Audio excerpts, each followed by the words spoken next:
আসসালামু আলাইকুম ভিউয়ার্স, আপনারা সবাই কেমন আছেন? আশা করছি আল্লাহ তাআলার অশেষ রহমতে আপনারা সবাই ভালো আছেন। আমি ফারজানা ইয়াসমিন শিখা আজকে আপনাদের সামনে হাজির হয়েছি নতুন আরেকটি রেসিপি নিয়ে। সেটা হচ্ছে চিকেন কোরমা। পোলাও, সাদা ভাত যে কোনো কিছুর সাথে কিন্তু চিকেন কোরমার জুড়ি নেই। তাহলে চলুন আমরা মূল রেসিপিতে চলে যাই। এর জন্য সর্বপ্রথম আমি একটা বোলে পাকিস্তানি কক নিয়ে নিয়েছি এবং এই ককটাকে কিন্তু আমি রেগুলার সাইজের থেকে একটু বড় করে কেটে নিয়েছি। এখন ম্যারিনেশনের জন্য আমি সর্বপ্রথম এখানে পরিমাণ মতো লবণ দিয়ে দিচ্ছি এবং দিয়ে দিচ্ছি 2 টেবিল চামচ টক দই। আর এই টক দইটা কিন্তু আমার নিজের হাতে বানানো। এবার আমি আমার হাতের সাহায্যে খুব ভালোভাবে চিকেনের সাথে টক দইগুলোকে মিক্স করে নেব। দেখতেই তো পাচ্ছেন ভিউয়ার্স, মিক্স করা হয়ে গেছে। এখন এটাকে আমি একটা সাইডে 30 মিনিটের জন্য রেখে দেব। এরপর একটা প্যান নিয়ে নিয়েছি এবং তার ভিতরে আমি কিছুটা রান্নার তেল দিয়ে দিয়েছি আর 1 টেবিল চামচ আমি ঘি দিয়ে দিচ্ছি। ঘিটা যখন মেল্ট হয়ে যাবে তখন এর ভিতরে আমি প্রায় হাফ কাপের মতো পেঁয়াজ কুচি দিয়ে দিচ্ছি এবং পেঁয়াজটাকে একটু নরম হওয়া পর্যন্ত সতে করে নেব।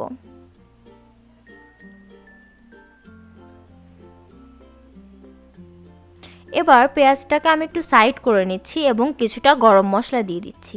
আপনারা চাইলে গরম মশলাটা পেঁয়াজের আগেও দিয়ে দিতে পারেন। এখানে আমি দারচিনি, এলাচ, গোলমরিচ, লবঙ্গ, কালো এলাচ এবং 1 টুকরো জয়ত্রী দিয়ে দিয়েছি। সাথে নিয়েছি 2টা আস্ত তেজপাতা। এবার এই গরম মশলাগুলোকেও পেঁয়াজের সাথে ভালোভাবে মিক্স করে সতে করে নিব। ততক্ষণ পর্যন্ত সতে করব যতক্ষণ না পেঁয়াজটা হালকা একটু কালার চেঞ্জ হয়ে যাচ্ছে। তো ভিউয়ার্স, দেখতেই তো পাচ্ছেন কালারটা চেঞ্জ হয়ে এসেছে। এবার এর ভিতরে অ্যাড করব পেঁয়াজ ব্লেন্ড করা। এখানে আমি প্রায় 1 কাপের মতো পেঁয়াজ ব্লেন্ড করে নিয়েছি। আর পেঁয়াজটাকে কিন্তু আমি খুবই স্মুথভাবে ব্লেন্ড করে নিয়েছি। তারপরে পেঁয়াজ ব্লেন্ডটাকে আমি কিছুক্ষণ খুব ভালোভাবে ভেজে নেব যতক্ষণ না কালার চেঞ্জ হয়ে আসছে। দেখতেই তো পারছেন কালার অনেকটাই চেঞ্জ হয়ে এসেছে। এবার আমি একটু খুব ভালোভাবে মিক্স করে নেব। মেশানো হয়ে গেলে এর ভিতরে আমি অ্যাড করব প্রায় হাফ কাপের মতো টক দই। টক দইটাকে দিয়ে আমি বেশ ভালোভাবে মিক্স করে নেব। আর ভিউয়ার্স, আপনারা যারা এখনও আমার টক দইয়ের রেসিপিটা দেখেননি তারা কিন্তু একটু কষ্ট করে ডেসক্রিপশনটা চেক করে নেবেন, আমি ডেসক্রিপশনে দিয়ে দিব। এবার টক দইটা ভালোভাবে মেশানো হয়ে গেলে এর ভিতরে আমি কাজু বাদাম এবং কাঠবাদামের পেস্ট দিয়ে দিচ্ছি এবং এই মিশ্রণটাকে খুব ভালোভাবে গ্রেভির সাথে মিক্স করে নিচ্ছি।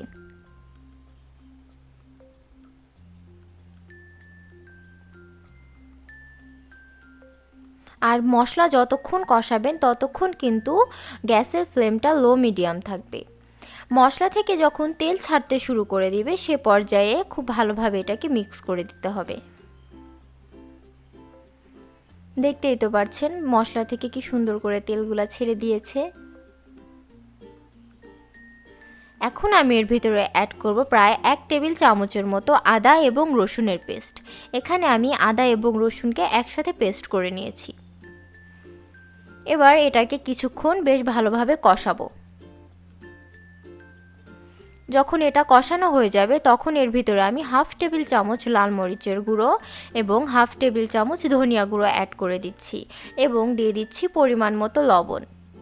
লবণটা আপনারা আপনাদের টেস্ট অনুযায়ী দিয়ে দিবেন। এবার এই শুকনো মশলাগুলোকে গ্রেভির সাথে খুব ভালোভাবে মিক্স করে নিব এবং এই মশলাটাকে ভুনিয়ে নেওয়ার জন্য আমি এর ভিতরে জাস্ট সামান্য একটু দুধ ব্যবহার করছি। আর এই দুধটা আমি সরাসরি ডিপ থেকে বের করে ব্যবহার করছি, যার জন্য একটু ছাড়া ছাড়া লাগছে। এবার দুধটা দিয়ে ভালোভাবে আমি মশলাটাকে কষিয়ে নিব। ততক্ষণ পর্যন্ত আমি মশলাটাকে কষাবো যতক্ষণ না মশলা থেকে তেল ছেড়ে দিচ্ছে। তো ভিউয়ার্স, দেখতেই তো পারছেন মশলা থেকে তেল ছেড়ে দিয়েছে। এ পর্যায়ে কিন্তু আমার মশলা কষানোটা হয়ে যায়নি। এখন আমি মশলাটাকে আরও কিছুক্ষণ কষাবো। মনে রাখবেন ভিউয়ার্স, রোস্ট, কোরমা বা কালিয়া এই খাবারগুলোর কিন্তু টেস্ট নির্ভর করে মশলা কষানোর উপরে। মশলা কষানো যত ভালো হবে এই খাবারগুলোর টেস্ট ততটাই ভালো আসবে।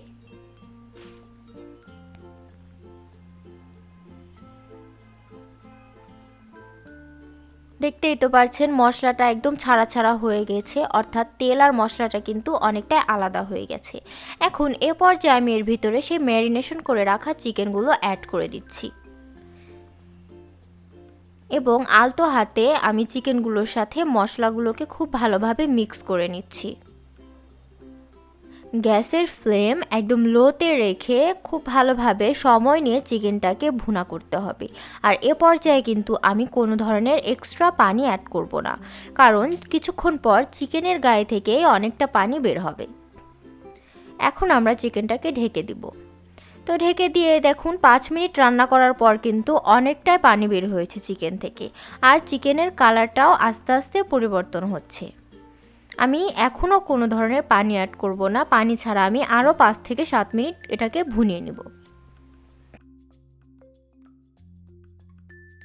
আরও 5 থেকে 7 মিনিট পর দেখতেই তো পারছেন ভিউয়ার্স, চিকেন থেকে আরেকটু পানি ছেড়ে দিয়েছে আর কালারটাও চেঞ্জ হয়ে এসেছে।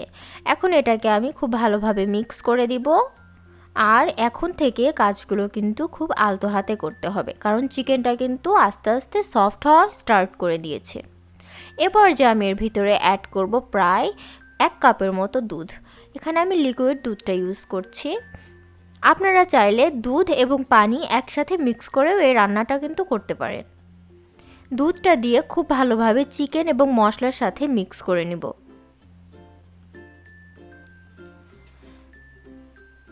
খুব ভালোভাবে দুধের সাথে চিকেনটাকে মিক্স করে নেওয়া হয়ে গেলে এর ভিতরে আমি কিছুটা পেঁয়াজের বেরেস্তা অ্যাড করে দিব। বেরেস্তাটা দিলে খুব সুন্দর একটা ফ্লেভার ছড়ায়। এরপর আমি এখানে অ্যাড করছি কিছুটা আস্ত কাঁচামরিচ ফর ফ্লেভার। এই কাঁচামরিচ থেকে কিন্তু কোনো ধরনের ঝাল বের হবে না। তারপর এখানে আমি কিছুটা কাজু বাদাম এবং কিশমিশ অ্যাড করে দিচ্ছি। অ্যাড করে ঢেকে দিয়ে আমি প্রায় 7 থেকে 8 মিনিটের মতো রান্না করেছি। তো দেখতেই তো পারছেন ভিউয়ার্স, চিকেনটা ফুটতে শুরু করেছে। এখন আমি খুব ভালোভাবে আলতো হাতে আস্তে আস্তে নিচে তলানি থেকে মিক্স করে দিব। আর এটা কিন্তু কিছুক্ষণ পর পরেই মাস্ট বি এভাবে তলানি থেকে নেড়ে দিতে হবে, তা না হলে যেহেতু এর ভিতরে দুধ কাজু বাদাম এগুলো ব্যবহার করা হয়েছে তলানিতে লেগে যেতে পারে। পুরো প্রসেসটাতেই কিন্তু কিছুক্ষণ পর পরে আমাদেরকে নেড়ে দিতে হবে। তারপর এটাকে আমি আবারও কিছুক্ষণ রান্না করেছি। রান্না করার পর এর ভিতরে আমি 1 টেবিল চামচের মতো চিনি ব্যবহার করেছি। যেহেতু এই রান্নার ভিতরে আমি টক দই ব্যবহার করেছি, তার জন্য স্বাদটাকে ব্যালেন্স করার জন্য আমি এখানে কিছুটা চিনি ব্যবহার করেছি। এবার এই চিনিটাকে খুব ভালোভাবে আমি মিক্স করে ফেলবো চিকেনগুলোর সাথে। মিক্স করা হয়ে গেলে আমি প্রায় 7 মিনিটের মতো আরও রান্না করে নিয়েছিলাম। রান্না করে নেওয়ার পরে দেখতেই তো পারছেন ঝোলটা অনেকটাই শুকিয়ে এসেছে।